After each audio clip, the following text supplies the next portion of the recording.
अब अच्छा आप बेटा ये गौर से देखिए, अब बेटा इधर आए, आपका क्या नाम है बेटा? आप इधर है, आप इधर हैं बेटा, आपका क्या नाम बेटा? इकरा बेटा, माशाल्लाह इधर है बेटा। इकरा, मैं चूंकि आप माशाल्लाह सबसे नहीं पूछ सकता तो मैं इकरा बेटी से पूछा हूँ, और एक बेटा आप आए, कोई आए इधर आए, कोई एक बच्चा इधर आए, इधर है बेटा, इधर आता है, इधर है, इधर है बेटा, आपका क्या नाम बेटा? सैफ, इधर आए। आप दोनों महसूस कीजिए, इधर आए, आप छोड़ दो बेटा, चले इकरा, ये समझे कि यहाँ आप खड़ी हैं और सैफ भी आप खड़े हैं, और ये तमाम चीजें आपके सामने आई दो, आप ये समझिए कि यहाँ में और यहाँ, आप दोनों के जहन में क्या क्या सवाल आ रहे हैं, तो सोच के बताइएगा, बोलिएगा नहीं, ठीक है? इनके जवाब आपके तर्जुमान है, क्योंकि ये भी आप में से ही ना, क्या आ रहे होंगे सवाल बेटा? ये क्या सोच रही होगी? यहाँ इकरा यहाँ खड़ी है, एक इंजीनियरिंग की सड़क है, एक होटल मैंने, accountancy, business management, computer, medical science, art, home economics, fashion designing, क्या क्या सोच रहे होंगे? इकरा के ध्यान में क्या रहा होगा? और आप बेटा आप क्या सोच रहे होंगे? यही सोच रहे होंगे ना बेटा, कि यही सोच रहे होंगे ना। और जब क्या ये हो सकता है कि इकरा की अम्मी क्या कहती ये कर रहे बिजनेस मैनेजमेंट, और इकरा यहाँ तक चले और फिर आके कह के नहीं नहीं ये तो मैं गलत सड़क पे मैं वापिस आऊँ, यहाँ के कहते नहीं मैं इधर चली, इधर पहुँच गई, किसी ने कहा नहीं नहीं तो फिर वापिस आई। क्या जिंदगी से आने जाने का नाम है? ये इतनी सड़कें हैं, ये एक ही सड़क पर चलेंगे ना, लेकिन वो एक सड़क कौन सी है? कैसे पता लगे इकरा को के और सैफ को कि मेरे लिए सही सड़क ये है और ये सड़क मेरे लिए सही है, मैं इसके लिए सही हूँ? जब तक दोनों एक दूसरे से मैच नहीं करेंगे ये मुसाफिर नहीं बनेंगे, हमारा घर भी रहेंगे।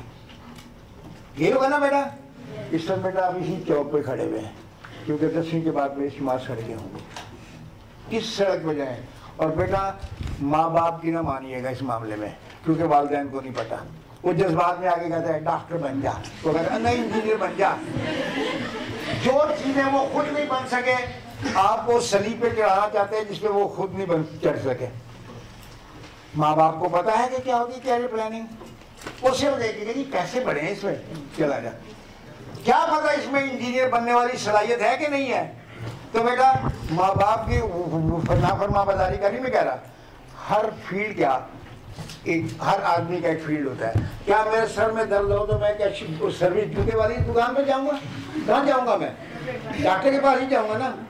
और मेरे पास और जूता लेना हो तो क्या मैं उसके पास जाऊंगा? बर्गर वाले के पास जाऊंगा, जिसे कहते हैं ना सही जगह जाऊंगा ना। तो बेटा मैं आज आपको वही बताऊंगा, अगर बाद में भी कोई प्रॉब्लम हो तो मुझे कांटेक्ट कीजिएगा। अच्छा बैठे बेटा, माशाल्लाह बैठे, इन दोनों के लिए तालियां दें माशाल्लाह।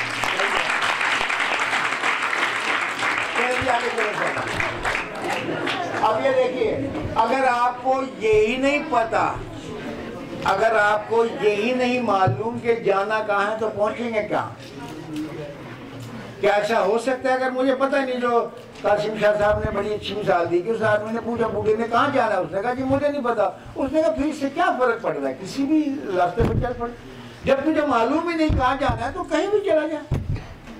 लेकिन अगर इसे मालूम है कि ये जाना है तो कैसे और करे बेटा। और जब तक आगे, लेकिन वो स्टूडेंट जिन्हें सही वक्त पर सही सड़क का पता लग गया, वो कामयाबी से एक एतमाद से चलते हुए इस दुनिया में दाखिल हो गए। और ये दुनिया बेटा किसी पर तरस या रहम नहीं खाती, याद रखिएगा। यहाँ हर आदमी को अपनी जगह खुद बनानी है, अपनी जिंदगी की जंग खुद लड़नी है, खुद ही हारनी है, खुद ही जीतनी है। कल को ना बाप आपके साथ होंगे, ना कासिम चाहोगे, ना मैं होऊंगा। जिंदगी की सड़क पे आपने खुद चलना है। आपकी जिंदगी में गुजार सकता हूँ? आपने अपनी जिंदगी खुद गुजारनी है। मैं सिर्फ आपको गाइड करूंगा। कैरियर का मतलब ये नहीं है कि आप रिमोट नहीं है कि मैं रिमोट कंट्रोल कर कहूँ आप डॉक्टर बन जाए, वो इंजीनियर बन जाए, वो वकील नहीं। ये फैसला आप खुद करेंगे अपने अंदर से मैं गाइड करूंगा आपको बस। तो बेटा आज हमने सड़क का ताजुम करना, आगे चलेंगे। अब ये क्या है, चलिए आप देखिए, ये दोनों यहाँ खड़े हुए हैं, इकरा साहब, और इनके जहन में क्या आ रहा है? सवाल, सबसे बड़ा सवाल यही है, कौन सा कैरियर, कौन सा पेशा इख्तियार करूं, किस पेशे को इख्तियार करने के लिए मैं क्या सब्जेक्ट पढ़ूं, कौन सी सड़क इख्तियार करूं। ये रास्ता इख्तियार करो। और जब तक इस सवाल का जवाब नहीं मिलता, जिंदगी में परेशानी, अबतरी, नाकामी का खौफ, सलाहियतों का ज़िया, और इंसान कुछ ना कुछ बन के रह जाता। वो इंसान जिसे अल्लाह ताला ने कामयाब होने के लिए पैदा किया, वो नाकाम होकर दुनिया से चला जाता है। अब फिर आखिर में जब उसकी ज़िंदगी की शाम होती, कह दिया काश मैंने ये कर लिया होता, काश मैंने ये पढ़ लिया होता। कितने लोग हैं जो कहते हैं, अस्पतालों में जाके देखिए, पछता रहे, हाय काश मैंने सिगरेट ना पी थी तो मुझे कैंसर ना होता। अदालतों में जाके देख लीजिए, नस्लें बर्बाद होगी मुकदमे में, घर बिक गए, घर बर्बाद हो गए, काश मैंने कत्ल ना किया होता।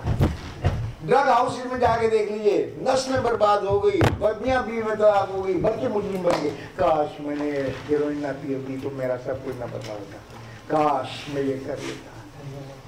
अल्लाह मुझे एक मौका और दे दे। हाय क्या कहाँ चली गई जिंदगी। और जिंदगी बेटा सिर्फ एक बार मिलती है, एक बार मिलती है बस, सिर्फ एक बार। आप कोई जिंदगी में कामयाब हो या नाकाम, इंतखाब आपका। अब इस सवाल का जवाब हम पाएंगे, लाइन जाके चलें। कैसे पता लगे सही कैरियर, वो सही कैरियर। आप में से सबकी शक्लें अलग हैं, सबके फिंगरप्रिंट्स अलग हैं, सबके बोलने का अंदाज मुख्तलिफ है, सबके ख्यालात मुख्तलिफ हैं। कोई ऐसी मेरे पास चीज नहीं है कि जो मैं सबको दूँ और सबको कहेंगे जी हाँ मुझे पसंद है। नहीं, ये अलग इंसान है, वो अलग इंसान है, वो अलग इंसान है, हर एक के हालात अलग हैं। हमने देखना है, हम में से हर तालिब इल्म के लिए, हर तालिब इल्म की वो पेशा कैसे तैयार करें जो उसके अल्लाह ताला ने जो उसे पैदाइश के बाद सलाहियत दी है और जो उसने खुद अपने शौक से हासिल की है, वो सलाहियतें, वो कदरें किसे पसंद करता है, उसके शौक क्या है, उसके टैलेंट क्या है, उसकी महारतें क्या है, और सबसे बढ़ के उसकी पर्सनैलिटी क्या है।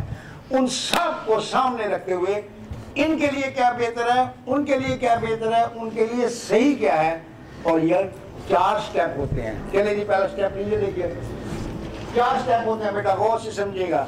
सारा प्रोसेस यहाँ से स्टार्ट होता है। सबसे पहले चलिए जी, सबसे पहले आपके अंदर रहने वाला इंसान कौन है, आप कौन है, आप हैं कौन अंदर से, और वो मैं आपको बताऊंगा कि कैसे अपने आप को पहचाने। जब ये मरहला तय हो गया, अगला स्टेप होगा कि इस सोसाइटी में क्या क्या दस्तयाब है, कौन कौन से पेशे हैं। लाखों ऐसे पेशे हैं जो भी आएंगे। आप दिखाई बेटा किसी के पास मोबाइल है, दिखाई बेटा मोबाइल है किसी के पास, दिखाइए दिखाइए किसी के पास। आप ये बताइए, आज से जब मैं छोटा था तो ये मोबाइल इतना बड़ा आया हुआ करता था, एक आदमी साथ लेके चला करता था। और जब पहली मरतबा ये मोबाइल देखा तो मुझे याद है, बूढ़े कह रहे थे हैं आवाज आ रही, ये सब क़यामत की निशानी है, वो क़यामत खुदा वो लोग ये कह रहे थे। आज वो क़यामत हर आदमी मौजूद है। ये कितनी बड़ी टेक्नोलॉजी है, मुझे बताइए कितना सा अंदर है। इस एक छोटी सी टेक्नोलॉजी की वजह से पाकिस्तान में कितना बिजनेस होता है रोजाना कितने की कालें होती होंगी, कितने मोबाइल बिकते होंगे, करोड़ों अरबों रुपए का बिजनेस होता है। हत्ता के पीटीसीएल ये डिमांड नहीं पूरी कर रही थी तो ज़ोम भी आ गया, वारिद भी आ गया, टेलीनॉर भी आ गया, क्यूबी भी आ गया, अभी और भी लोग आ जाएंगे। अभी तो लाखों लोगों के पास मोबाइल नहीं है। ये छोटी सी एक टेक्नोलॉजी है, ये ऑप्शन था लेकिन हमें किसी को मालूम नहीं था। इस छोटी सी टेक्नोलॉजी की वजह से करोड़ों का बिजनेस अरबों का होता है, तो अभी तो लाखों चीजें आने वाली हैं जो हम जानते भी नहीं। मुझे बताइए, पानी पंजाब में रहते हैं, 5 दरियाओं की सरजमीन है, क्या पानी यहाँ नहीं होता था? होता था। तो फिर नेस्ले जो हॉलैंड से आया है, हमारा पानी यहाँ से लेके साफ करके हमें 20 रुपए की एक बोतल भेजा, बड़ी बोतल चली जाए तो 50 रुपए की है। इसका मतलब था कि मौका था लेकिन मैंने पहचाना नहीं। क्या चिकन यहाँ नहीं होता था कि केंटकी से, अमेरिका से एक बूढ़ा शेख कर्नल सैंडर आया, KFC की दुकानें खोली, 100 रुपए का चिकन हमारा हमसे लेके 500 का हमें बेच रहे हैं। बंद कितने का मिलता है? 10 रुपए का। 10 रुपए का कबाब होगा, लेकिन मैकडॉनल्ड वही हमारा बंद हमारा कबाब लेके हमें 200-150 रुपए का भेजेगा, क्योंकि हमने उस ऑप्शन को पहचाना नहीं। और अभी लाखों ऐसी चीजें हैं बेटा, तो हमने देखना है कि कौन से ऑप्शन हैं। इन दोनों को जब देख के उसके बाद तीसरा स्टेप होगा, इसकी और इसकी मैच करनी है कि इकरा को क्या पसंद है, सैफ को और अमजद को और कासिम को, इनके लिए क्या सही है। और फिर सही और मैच करने के बाद हमने तस्दीक करनी है कि ये सही भी हुआ या नहीं। और उसके बाद फिर बनेगा चौथा स्टेप, और वो है एक्शन प्लान कि अब ये इसके लिए ये मंजिल है, इस मंजिल पर जाने के लिए ये रास्ता, ये सब्जेक्ट पढ़ना चाहिए। इस तरह जब चलेंगे सिस्टमैटिक तो क्या होगा, खुद ब खुद राइट कैरियर, सही जिंदगी की तस्कीन, एक इत्मीनान, और फिर क्या, लाइफ लॉन्ग सक्सेस, जिंदगी भर कामयाब रहेंगे। तो आप कामयाबी चाहते हैं ना, कामी? देखिए बेटा, तो कहते हैं हर शख्स जन्नत में जाना चाहता है, लेकिन मरने के लिए कोई कामयाब नहीं, तैयार नहीं होता। आप जन्नत में जाना चाहते हैं दोज़ख में? तो जन्नत में जाने के लिए मरना चाहता है, कौन मरने के लिए तैयार है अभी? आज मेरे साथ छत पे चलेंगे, छलांग मारे, जन्नत। तालिबान कहते हैं लाद मार दे, फोड़ दे बम, आगे जन्नत ही जन्नत है। कौन कौन तैयार है? ये कहते हैं जन्नत में आज जाना, मगर जल्दी किसी को नहीं। देख कासिम ने कहा कि आप चले, मेरा इंतजार करना, मैं आ रहा हूँ। अब मुझे पता ये नहीं आएगा, मुझे अकेला भेजिएगा। आगे चले जी बेटा, पता नहीं होता। एक पागल था, वो पागल खाने से भाग गया और जाके मीनारे पाकिस्तान पे चढ़ गया, और नीचे से उसने कुंडा लगा लिया, ऊपर जाके चढ़ के टांग बाहर निकाल लगा, मैं मरूंगा। वो खुद से शिकूंगा, लोगों ने कहा ना मरूंगा, नहीं मैं जन्नत में जा रहा मरूंगा। उन्होंने कहा खुदा के लिए यार रुक गया। कोई नई बात मानी, पुलिस आ गई, रेस्क्यू आ गई, सिविल डिफेंस, सब ने उसे समझाया कि मैं करूँगा, नहीं मैं मरूंगा। जब सब कुछ कर लिया ना बाज आया, तो एक आदमी कहने लगा कि मेरे जहन में एक आइडिया आया है, करके देखें शायद चल जाए। उसने कहा पता, उसने कहा पागल खाने से किसी सीनियर पागल को लाओ, जो इससे जिसे पागलपन करते थे वो शायद इसे आगे समझाए। उन्होंने कहा चलो ये भी करके देते हैं। तो गए, बुढ़ा जिसे 25-20 साल हो गए थे पागल खाने में, उसे लेके आए। उसने कहा कि जी ऐसा ऐसा मामला है, आप कुछ मदद करेंगे? उसने कहा चलो। वो आया, उसने देखा, कहने लगा बस ये तो कोई बात नहीं, कहना सब पीछे हट जाओ। वो आगे गया और उसने जाके पता नहीं एक फिक्रा क्या, वो पागल 1 सेकंड में नीचे आ गया। लोग हैरान कि इसने कहा क्या है, हम सुबह से समझा रहे थे और हमारी बात नहीं मानी थी, इसकी बात में क्या जादू था? तो मैंने उससे पूछा कि तूने क्या कहा? उसने कहा मैंने इससे कहा था कि अगर तू 1 सेकंड में नीचे ना आया तो मैं कैंची से मीनारे पाकिस्तान काट लिया। अच्छा, अब उससे क्या सुने, अब उससे सुने, अच्छा उससे कहा, वो जो नीचे आया था उससे कहा कि भाई हम तुझे सुबह से समझा रहे थे, तू हमारी बात समझाते, इसकी बात में क्या जाती था? तो वो कहने लगा कि देखो तुम सब हो नॉर्मल लोग, तुम ऐसा नहीं कर सकते, ये पागल है, ये वाकई काट देता। ठीक है ना? चले बेटा, अब आइए बेटा, आगे चले बेटा, आगे चले, चल आगे चले। ये बेटा नोइंग योरसेल्फ, ये बड़ा बेटा एक हाथ देखें, आप सब मुख्तलिफ घरों में पैदा हुए हैं, मुख्तलिफ खानदान है, मुख्तलिफ तरबियत है, मुख्तलिफ जात पात, मुख्तलिफ नस्ल है, हर एक के हालात एक जैसे नहीं। हमने वो सिस्टम वो सीखा है जिससे पता लगे कि हर आदमी का क्या है। देखिए मैं अब आपको समझाने लगूंगा तो 4 साल लग जाएंगे, क्योंकि 4 साल में मैंने सीखा था, ये एक दिन में नहीं आता। ये आपको मैं बता देता हूँ। सबसे पहले हम पता करेंगे नोइंग योरसेल्फ। आगे चले साहब, ये छोड़े कि आपके अंदर रहने वाला इंसान कौन है, उसकी क्या सलाहियतें हैं, वो क्यों मुख्तलिफ है दूसरों से। आगे चलेंगे, आगे चलते रहिए, आगे चलते रहिए खान साहब। और ये है, ये बेटा एक शख्स था डॉक्टर जॉन हॉलैंड, उसने सारी उम्र इंसानों का मुताला किया और ये मालूम करने की कोशिश की कि किस किस्म के इंसान किस किस्म के पेशे में कामयाब होते हैं। और उसने एक फार्मूला इजाद किया, उसका नाम है रियाजिक। इस फार्मूले की मदद से पता लग जाता है कि कौन क्या। आगे चले बेटा, स्टार्टअप, आगे चलिए, आगे चलिए। और वो फार्मूला क्या है? सबसे पहले रियलिस्टिक। कुछ लोग रियलिस्टिक होते हैं, उन्हें कहते हैं डूअर। आगे चलिए साहब, चलते रहिए। उनकी पहचान ये होती है, उनके तौर अतवार ये होते हैं, उनकी खासियतें ये होती हैं। आप में से कुछ लोग रियलिस्टिक होंगे, ये तो भी पहचानना पड़ेगा ना। उनकी ये वो इस किस्म के पेशे में कामयाब होते हैं। आगे चलिए, इस किस्म के लोग, आगे चलिए, नहीं आगे चलिए, उनके लिए अलग पीछे चलिए था, उनके लिए अलग पेशे हैं। जो इन्हें पसंद है वो शायद उन्हें पसंद ना हो, जो इन्हें अच्छा लगता हो उनके लिए सही ना हो। हमने ये देखना कि आप किस में है। पहली किस्म होती है रियलिस्टिक, दूसरी किस्म होती है, आगे चलिए, दूसरे लोग कहलाते हैं दूसरे इन्वेस्टिगेटिव। रियाजी क्या ना, रियलिस्टिक इन्वेस्टिगेटिव। वो इन्वेस्टिगेटिव लोग ये होते हैं, उनकी पहचान ये होती है, उनकी खासियतें होती हैं, उनके लिए अलग पेशे होते हैं, उनके लिए अलग सब्जेक्ट होते हैं। तीसरी किस्म में क्या था, वो कहलाते हैं आर्टिस्टिक लोग। उनकी पहचान ये होती है, उनमें खासियतें होती हैं, वो बड़ा उनमें फनून लतीफ़ा और जमालियाती ज़ौक़ होता है। उनके लिए कुछ और पेशे होते हैं और उन पेशों को पढ़ने के लिए कुछ और पढ़ना पड़ता है। चौथी किस्म होती है क्या था, उन्हें कहते हैं सोशल लोग। जैसे कासिम अली शाह और मैं जो है सोशल टाइप की है, क्योंकि हम ऐसे पेशों में हैं जहाँ इंसानों को मदद की जाती है, सपोर्ट किया जाता है, पढ़ाया जाता है, उनकी हेल्प की जाती है। ये लोग वैसे नर्सें हुई, टीचर हुई, सेलमैन हुए, वो इस पेशे में सही आते हैं। चौथी किस्म है इंसान, पांचवी किस्म है इंसानों की एंटरप्राइजिंग। वो लोग नौकरी नहीं करते, वो अपना कारोबार करते हैं। उनके अंदर कुछ और होता है, उनकी खासियतें कुछ और होती हैं और उनकी ये खासियतें होती हैं। वो चाहते हैं कि लोगों को कन्विंस करें, कायल करें, अपना बिजनेस करें, खतरात लें, कुछ स्टार्ट करें। उनकी किस्में कुछ और होती हैं, उनकी शख्सियत कुछ और होती है, उनके लिए पेशे कुछ और होते हैं। छठी किस्म है वो कहलाती है कन्वेंशनल।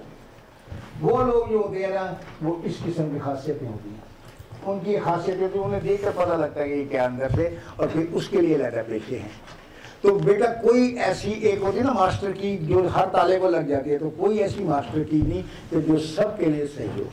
आप में से हर बच्चा मुख्तलिफ है, मुख्तलिफ घर से आया है, उसकी तरबियत मुख्तलिफ भी है, अल्लाह ने उसे सलाहियतें मुख्तलिफ दी है।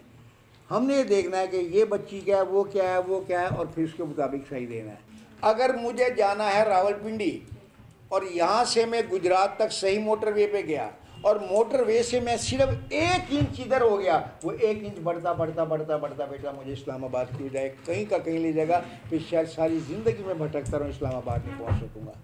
तो आज भी आप 10वीं जमात में हैं, एक स्टेशन पे खड़े हैं, 10-12 रेलवे लाइनें, मुख्तलिफ सड़कें जा रही हैं, चौक है, आपकी सड़क पर चलें तो ये कीजिएगा। और फिर इंशाअल्लाह ताला हम एक और प्रोग्राम में सीडी भी बना रहा हूँ, शायद आगे चलिए। उसे कहते हैं कैसे पढ़ते हैं, उसे कहते हैं डायनामिक लर्निंग स्किल। लड़ने पढ़ने का मतलब ये नहीं है कि पिछले 5 सवालों के 5 सवाल पेपर रख लिए और इम्तिहान पे जाके उगल दिए, इम्तिहान पास कर दिया लेकिन ज़िंदगी में नाकाम हो गया। इसमें बताया जाता है पढ़ते कैसे हैं, कैसे पढ़ते हैं, इम्तिहान के लिए नहीं, ज़िंदगी के लिए। और वो क्या है, आगे चले शायद, और वो है उसमें। और फिर ये आपके लिए नहीं है कि पढ़ तो लिया, जॉब कैसे मिले। जॉब लेने के लिए पढ़ाई जो हमें पढ़ाई जाती है वो ज़रूरी नहीं है, जॉब के लिए कुछ और चाहिए, वो अभी आपके लिए नहीं, जब आप बड़े होंगे इंशाल्लाह। अब मैं आपको कुछ क्लिप दिखाता हूँ, दिखाइए शायद साहब, आज हटाइए। देख कैसे बच्चे हैं ये, देखो देखिए।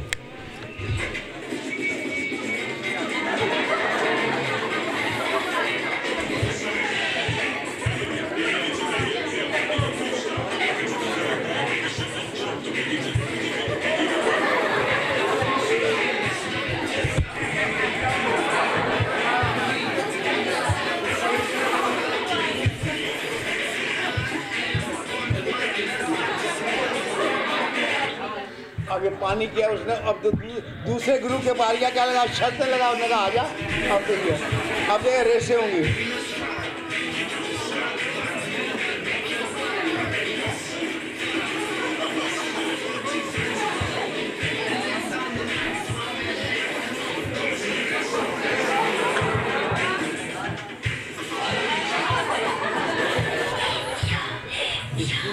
कासिम शासन नहीं थी। चले जी, चले बेटा। अच्छा बेटा बात सुना, अब ये देखें, ये एक क्लिप नहीं है, इसमें बहुत बड़ा मैसेज है। इसकी बैकग्राउंड ये है कि हर रोज़ अल्लाह ताला ने जानवरों को कोई तालीम तो दी नहीं, उन्होंने अपना शिकार करना है तो खाना है। तो हर रोज़ अफ्रीका के जंगल में एक चीता या एक शेर रोज़ाना सुबह के वक्त भूखा उठता है, इस नियत के साथ कि आज मैं बहुत तेज़ दौड़ूंगा, इतना तेज़ कि तेज़ तरीन दौड़ने वाले हिरन से ज़्यादा तेज़ दौड़ूं और उसे पकड़ लूं और खाऊं। अगर मैं तेज़ ना दौड़ा तो मुझे भूखा रहना पड़ेगा। उसी जंगल में वो हिरन भी है, वो भी इस नियत के साथ सुबह के वक्त बेदार होता है कि आज मैं तेज़ तरीन दौड़ने वाले शेर से ज़्यादा तेज़ दौड़ूंगा, क्योंकि अगर ना दौड़ा तो शेर मुझे पकड़ लेगा और मैं निवाला बन जाऊंगा।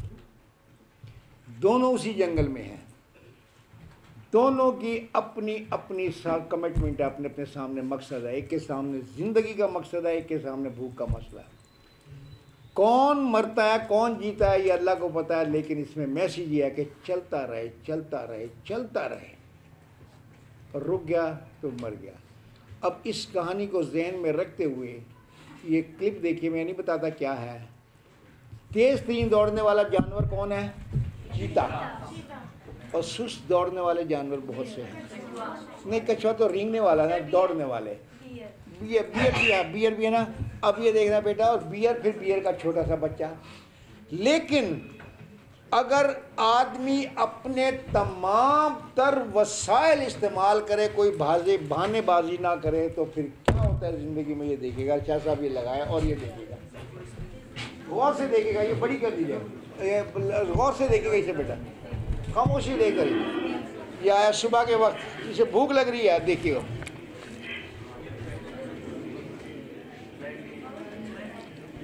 खामोशी, एक एक सीन काबिल देखने वाला। वो देखो दूर जंगल में बड़ा अच्छा मंदिर है जी, रीछ का बच्चा वो खेल रहा है, छोटा सा बच्चा। इसे भूख लग रही है, इसने देखा, इसकी निगाह ने, और इसने आवाज़ दी, ये देखिए खेल रहा है, और इसने जो धाड़ा वो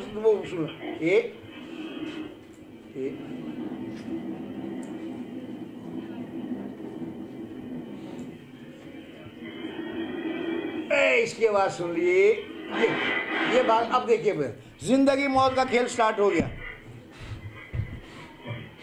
एक तेज तरीन दौड़ने वाला चीता और एक सुस्त रफ्तार रीछ का बच्चा। ये देखिए, एक के सामने पेट का सवाल है, एक के सामने जिंदगी का सवाल है। देखिए हाँपने लगा वो, आगे दरिया आ गया, दरिया पे दरख्त था, रीछ उस पर चढ़ गया। देखिए हाय, ये क्या हो गया कि दरख्त खत्म हो गया, क्या करे। और पीछे रीछ है। अब जिंदगी मौत में एक थोड़ा सा फासला है। देखिए रीछ भी आ गया, वो चीता भी आ गया। ये जिंदगी मौत के दरमियान इतना सा फासला है। ये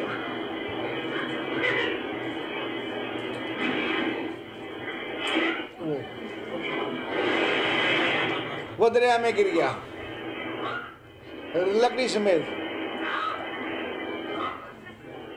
वो भी उसने कहा मैं भी नहीं छोड़ूंगा। वो भी अपनी धुन का पक्का, ये भी। आप देख रहे, वो भी आ रहा है पीछे पीछे, लेकिन रीछ तैर नहीं सकता, तो वो आ नहीं सकता, वो साथ साथ आ रहा है। देखते रहिएगा।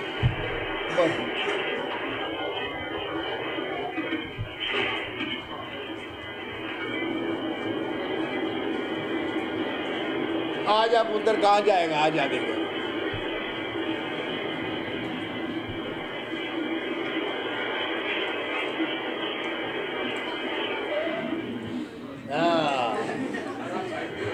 देखिए जिंदगी मौत के दरमियान इतना सा फासला है, फिर बच गया। लेकिन वो भी धुन का पक्का, उसने कहा नहीं, उसके सामने भूखा रहना पड़ेगा। वो दे भागा भी है।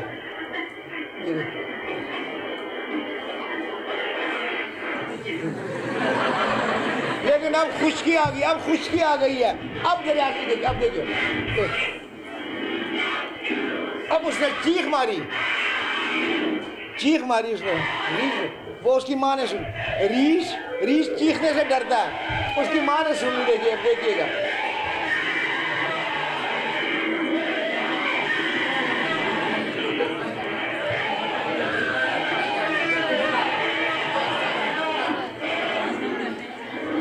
अब देखिएगा, अब सीन देखिए उसकी ममता, ये देखिए।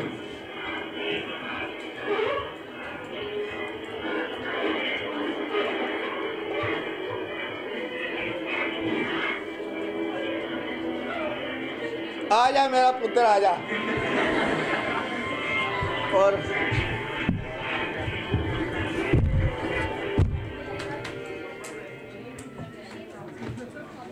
तो बेटा कोई फर्क नहीं पड़ता कि आप छोटे हैं बड़े हैं, अपने तमाम तर रिसोर्सेज, अपनी तमाम तर सलाहियतें इस्तेमाल करें तो बड़े बड़े चीज़ों को पीछे भूल जाते हैं। ठीक है बेटा। अब बेटा हम कुछ 5-7 मिनट रखते हैं, कोई किसी का सवाल हो तो पूछ लीजिए, किसी के जहन में कोई सवाल हो पूछिए बेटा। तकल्लुफ़ ना कीजिए, शर्माने की जरूरत नहीं, आप पूछिए, आपके जहन में कोई कन्फ्यूजन हो बताइए, कोई क्वेश्चन, वरना फिर मैं पूछूंगा आपसे। हाँ बेटा।